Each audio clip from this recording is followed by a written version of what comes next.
Hi friends, అందరికీ నమస్కారం. Welcome to Sukruthi's home. వైశాఖ మాసం శుద్ధ తదియ రోజున మనం అక్షయ తృతీయని జరుపుకుంటాము. ఈ అక్షయ తృతీయకు ఒకటి కాదు, రెండు కాదు, ఎన్నో ప్రత్యేకతలు ఉంటాయి. ఈ అక్షయ తృతీయ రోజున మనం ఏం చేసినా సరే ఫలితం అక్షయమవుతుంది, అంటే నిత్యము వస్తూనే ఉంటుంది. అంతటి గొప్ప రోజైన అక్షయ తృతీయ రోజున పూజ ఏ విధంగా చేసుకోవాలి, ఎటువంటి పనులు చేయడం వలన మనకు అంతా మంచి జరుగుతుంది అనే విషయాలను ఈ వీడియోలో తెలుసుకోబోతున్నాము. అక్షయ తృతీయ రోజున మనం ప్రత్యేకంగా లక్ష్మీదేవి అనుగ్రహం కోసం పూజలు చేస్తాము. లక్ష్మీదేవి అనుగ్రహం పొందాలి అంటే ముందుగా చేయవలసింది శుచి, శుభ్రత. ఈ రెండు పాటిస్తూ పూజ చేసుకుంటే తప్పకుండా లక్ష్మీదేవి మన ఇంట్లో తిష్ట వేసుకొని కూర్చుంటుంది. అక్షయ తృతీయ ఎందుకు అంత ప్రత్యేకమైనది, అలానే ఆ రోజు చేయవలసిన పనుల గురించి పూజ మధ్యలో చెప్తూ ఉంటాను. అందుకే వీడియో ఎక్కడ స్కిప్ చేయకుండా మొత్తం చూసేయండి. అక్షయ తృతీయ రోజు తెల్లవారుజామునే లేచి ఇల్లంతా శుద్ధి చేసుకొని వాకిట్లో చక్కగా ముగ్గులు పెట్టుకొని గడపలు బుధించి గడపలు అలంకరించుకోవాలి. ఆ తర్వాత చక్కగా తలస్నానం చేసి ఎరుపు రంగు కానీ పసుపు రంగు కానీ వస్త్రాలు ధరించాలి. ఆ తర్వాత మనం లక్ష్మీదేవి పూజ చేయటం కోసం ఒక పీఠం ఏర్పాటు చేసుకోవాలి. ఆ పీఠం ఏర్పాటు చేసుకునే దగ్గర గోపంచకంతో కానీ పసుపు నీళ్ళతో కానీ శుద్ధి చేసుకోవాలి.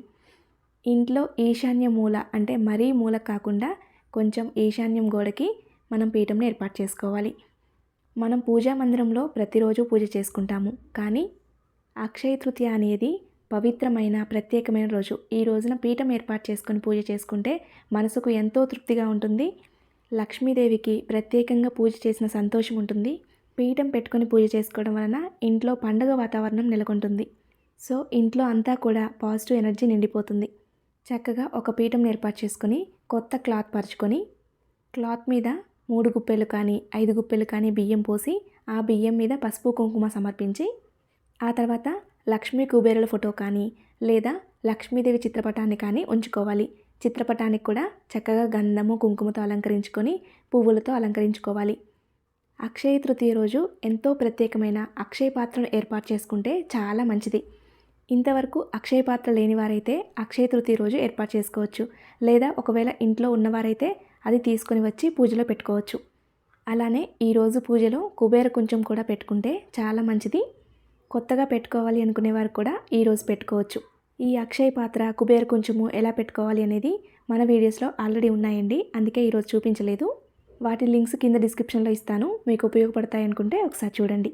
ఈరోజు పూజలో కలశంని కూడా ఏర్పాటు చేసుకుంటే చాలా మంచిది. లేదంటే ఇలా ఒక రాగి చెంబు తీసుకొని చక్కగా శ్రీం అనే బీజాక్షరాన్ని రాసి రాగి చెంబులో గంగాజలం కానీ శుద్ధ జలం కానీ పోసుకొని నీటిలో కొంచెం పసుపు, కుంకుమ, గంధము, అక్షింతలు, పచ్చకర్పూరము, రోజ్ వాటరు, అలానే ఒక పుష్పం కూడా వేసి ఇలా పూజలో పెట్టుకోవచ్చు. ఇలా పెట్టుకోవడం వలన ఇంట్లో పాజిటివ్ ఎనర్జీ పెరుగుతుంది. మనం కలశం ఏర్పాటు చేసినా చేయకపోయినా ఇలా రాగి చెంబులో నీటిలో ఇలా వేసుకొని లక్ష్మీదేవి ముందు పెట్టడం వలన లక్ష్మీదేవి ఎంతో సంతోషపడుతుంది. ఎందుకంటే లక్ష్మీదేవికి సుగంధభరితంగా ఉంటే మహాప్రీతికరము. దీనిలో మనం పచ్చకర్పూరము, రోజ్ వాటర్ వేసాం కాబట్టి ఎంతో సుగంధభరితంగా ఉంటుంది. అయితే ఈరోజు నేను ఇలా సుగంధభరితమైన నీటి మీద లక్ష్మీదేవిని పెట్టుకుంటున్నాను. లక్ష్మీదేవిని పెట్టుకోవడం కోసం ఇలా చక్కగా తమలపాకులతో అలంకరించుకొని లక్ష్మీదేవిని పెట్టుకుంటున్నాను. అలానే లక్ష్మీదేవికి ఎంతో ప్రీతికరమైన యాల సుగంధమాలను ఈ రోజున లక్ష్మీదేవికి సమర్పించండి, చాలా మంచిది. అక్షయ తృతీయ రోజే కాకుండా ప్రతి శుక్రవారం కూడా మనకి వీలున్నప్పుడల్లా యాలకుల మాలను అమ్మవారికి సమర్పించాలి.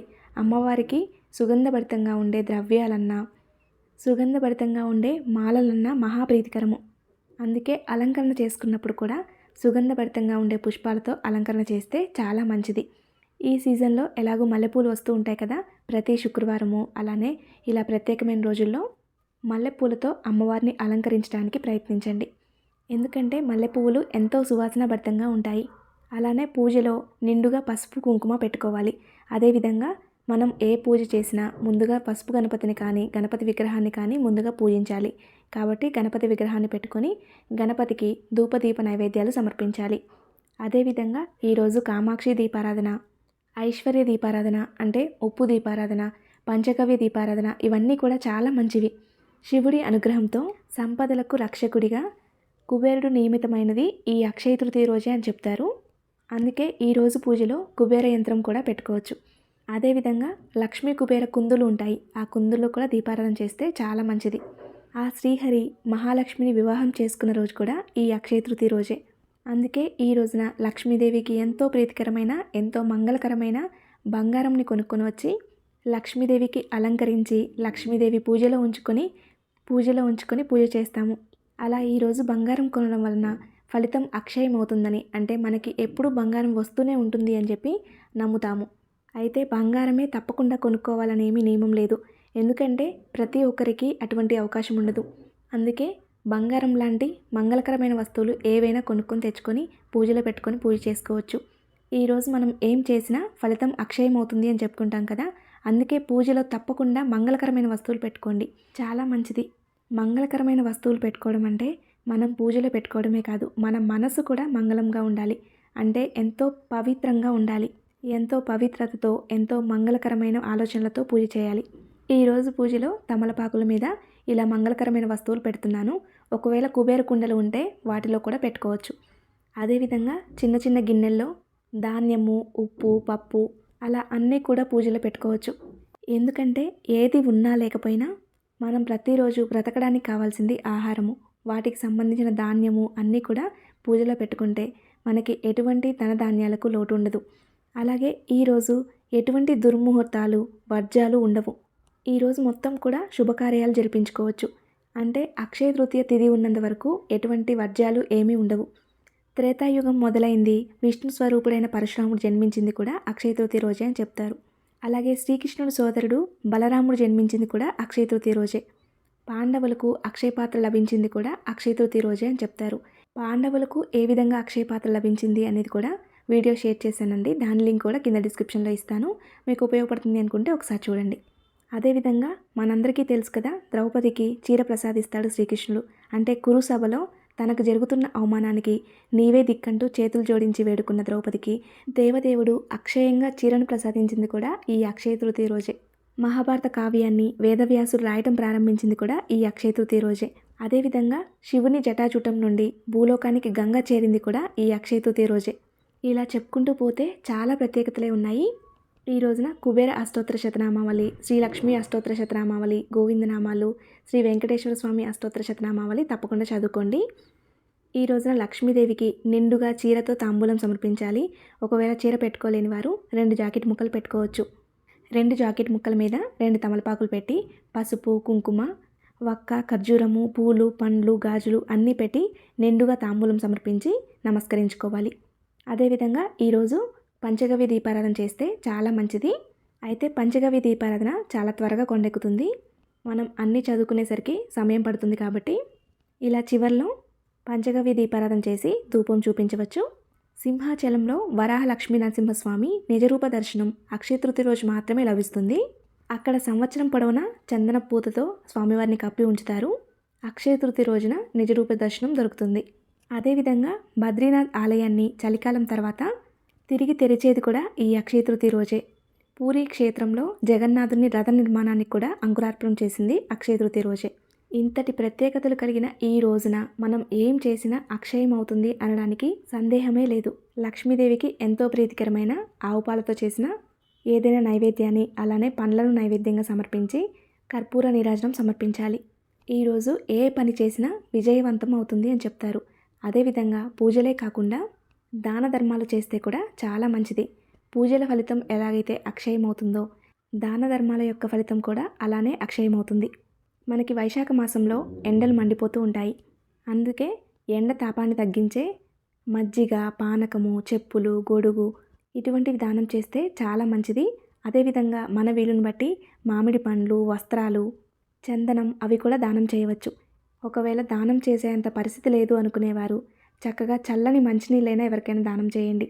మంచి మనసుతో చల్లని మంచినీళ్ళు ఇచ్చినా సరే ఫలితం అనేది అక్షయమవుతుంది. ఇంకా కొంతమంది వీలుని బట్టి హెల్ప్ చేయగలరు అనుకుంటే చలివేంద్రం లాంటివి ఏర్పాటు చేస్తే కూడా చాలా మంచిది. కొంతమంది ఈ రోజున పితృదేవతలకు తర్పణాలు కూడా వదులుతారు. అలా చేస్తే పుణ్యలోకం ప్రాప్తిస్తుందని చెప్తారు. అక్షయ తృతీయ రోజున ఉదయాన్నే ఇలా పూజ చేసుకొని రోజంతా కూడా గొడవలకి వెళ్ళటం, నెగిటివ్గా ఆలోచించడం లాంటివి చేయకుండా ఉంటే సరిపోతుంది. మనం ప్రత్యేకంగా చేయవలసిన నియమాలంటూ ఏమీ ఉండవు.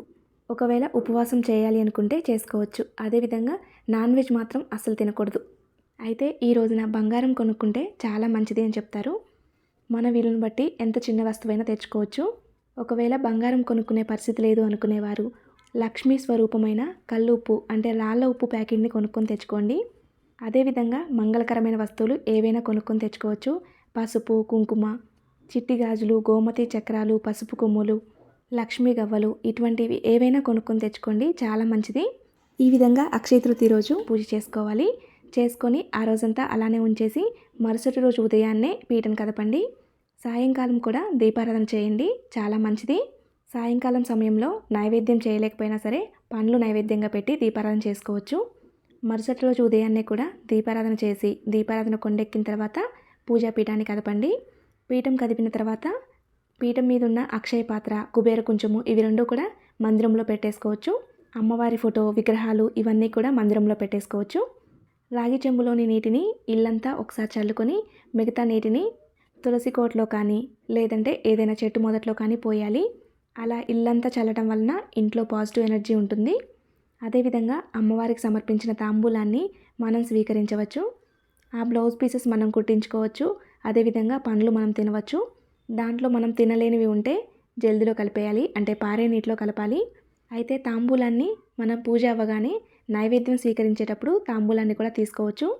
అదేవిధంగా పూజలో పెట్టుకున్న మంగళకరమైన వస్తువులన్నీ కూడా మళ్ళీ మనం పూజలో ఉపయోగించుకోవచ్చు.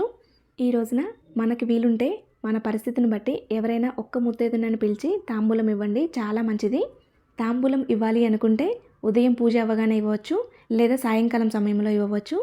జాకెట్ ముక్క, పసుపు, కుంకుమ, పూలు, పండ్లు, గాజులు ఇవి పెట్టి తాంబూలం ఇవ్వవచ్చు.